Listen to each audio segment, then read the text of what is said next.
नमस्ते मंडळी, welcome back to my new blog video. हे बघा, मी गव्हाच्या शेंगाची भाजी बनवणार आहे सुकी।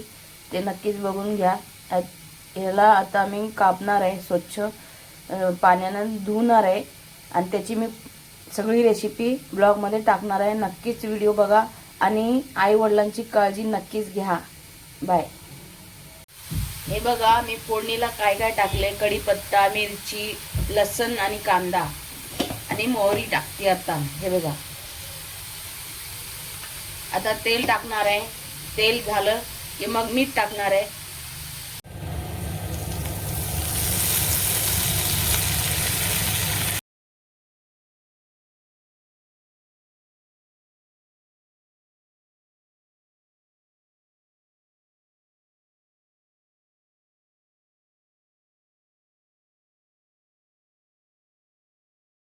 कापून झालेलं आहे, स्वच्छ धुवून घेऊया याला। हे बघा, स्वच्छ धुवून घ्यायचं मस्त। धुवून झालं ना, भाजून घ्यायचं। मग याला लालसर भाजून घ्यायचं आणि नंतर फोडणीमध्ये टाकायचं।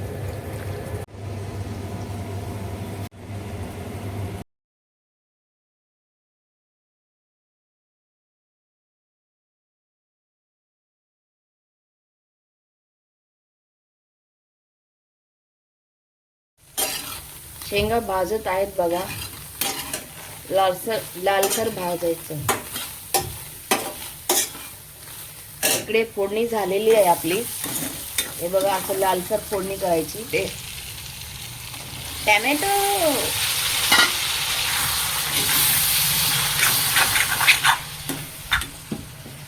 गॅस स्लो केलाय मी।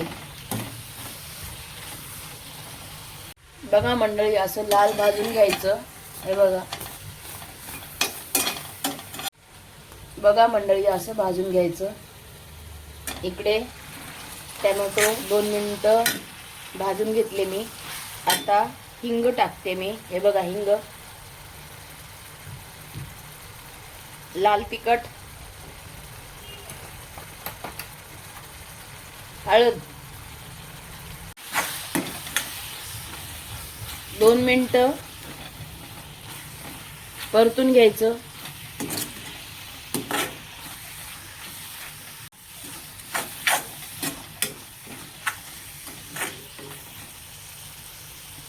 पाच मिनिटं झाकून शिजून द्यायचं, तेल सुटूस तर। टॅमॅटो शिजतात मग आपले, नंतर गवार टाकायची। बघा मंडळी, टॅमॅटो शिजलेले आहेत।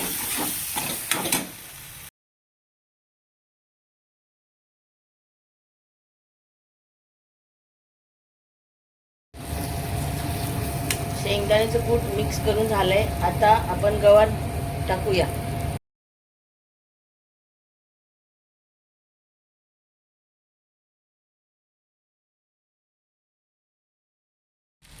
मंडळी, मी लोखंडाच्या कढईमध्ये बनवलंय, कारण यामध्ये जे टेस्ट येते ना जेवणाला, खरंच भाजीला, तुम्ही एकदा बनवून बघा लोखंडाच्या कढईमध्ये। कशी दिसते, दिसायला पण छान दिसते की नाही भाजी, बघा। आता थोडंसं यामध्ये मी पाणी टाकणार आहे, थोडंसं फक्त।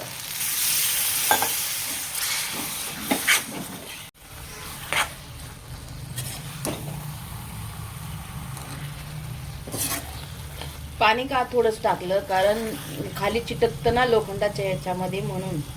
5 मिनिटं शिजू द्यायचं, मग आपली तयार झाली गव्हाच्या शेंगाची झणझणीत भाजी।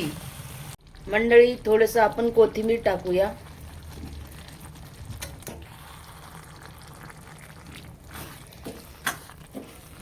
मिक्स करून घेते आणि 5 मिनिटं शिजून द्यायचं झाकून। लोखंडाच्या भांड्यामध्ये जेवण बनवून बघा, ते वेगळीच चव असते। खूपच छान लागतं। कोणतीही भाजी बनवा लोखंडाच्या कढाईमध्ये, भांड्यामध्ये, कोणतेही, खूपच वेगळीच टेस्ट असते।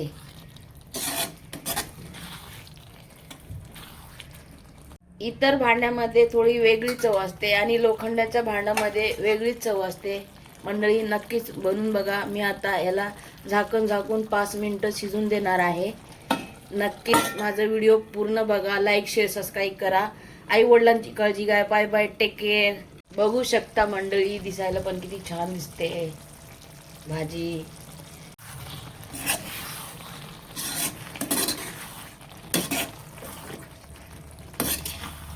एकदम सुकी भाजी आवडत नाही मला, म्हणून अशी बनवले मी. नक्कीच ट्राय करा.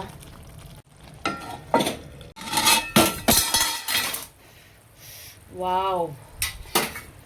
थोडीशी कोथिंबीर अजून टाकते मी, म्हणजे खायला खमंग लागते.